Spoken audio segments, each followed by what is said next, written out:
Hello বন্ধুরা, তোমরা সবাই কেমন আছো? আশা করছি তোমরা সবাই খুব ভালো আছো। আমার মায়ের আশীর্বাদে তোমাদের প্রত্যেকের ভালোবাসা আমিও খুব ভালো আছি। তো তোমরা দেখো, আমি শর্ট ভিডিও দিই তোমাদের। আজকে একটা ছোট্ট রান্নার ভিডিও দিলাম। তোমাদের ভালো লাগলে প্লিজ আমার চ্যানেলটাকে সাবস্ক্রাইব করো, লাইক করো, কমেন্ট করে আমার পাশে থেকো। আর দেখো, তুতানে তোমরা জানো কালকে তুতানের জন্মদিন ছিল। তো ওর জন্মদিনের দিন 4 কেজি দুধ আনা হয়েছিল। সেই দুধটা না, পায়েস করার দুধটা ছানা কেটে যায়, তারপরে ফের আবার নতুন করে দুধ এনে পায়েস করা হয়। তা কতটা দুধ কি ফেলে দেবো বলো?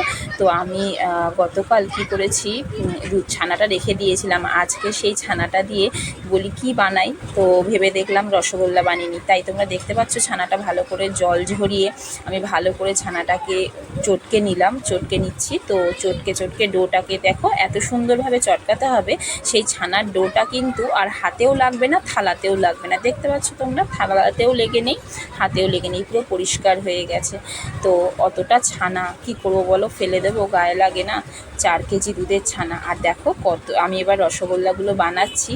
আর তোমরা জানো তো, তোমরা তো দেখোই আমি শর্ট ভিডিও দিই তোমাদের। আর এই বড় বড় রান্নার ভিডিও দেওয়া হয় না এই কারণ আমার ক্যামেরা ধরার লোক নেই, জানো তো। বড় ছেলে মাঝে সাঝে টুকটাক যখন রিলস বানাই তখন ও একটু ধরে দেয়। আর এই রান্নার ভিডিও তো অত বড় ভিডিও ও ধরতে চায় না। তো যাই হোক, এখন বললাম বাবু একটুখানি ক্যামেরাটা ধরে দে, তো ফোনটা ধরে দিল।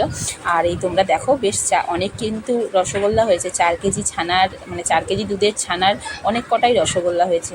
তো দেখো কী সুন্দর রসগোল্লাগুলো হয়েছে, গোল গোল। আর এবার আমি আলাদা করে চিনির রসটা ফোটাইনি, কারণ অনেকটা রস ছিল। যে মিষ্টি আনা হয়েছিল জন্মদিনের দিন, সেই মিষ্টির যে রসটা ছিল, সেই রসটাই ফুটিয়ে তার মধ্যে আমি রসগোল্লাগুলো ছেড়ে দিচ্ছি। তবে রসগোল্লাগুলো খুবই ভালো হয়েছে, দেখতেও ভালো হয়েছে, খেতেও সুস্বাদু হয়েছে। আরও নরম হতো, ভালো হতো যদি চিনির রস করে ফুটিয়ে নেওয়া যেত। চিনির রসটা বানিয়ে সেই রসে যদি রসগোল্লাগুলো ফোটানো যেত। তোমরা দেখতে পাচ্ছ রসগোল্লাগুলো কেমন হয়েছে। ভালো লাগলে প্লিজ লাইক করো।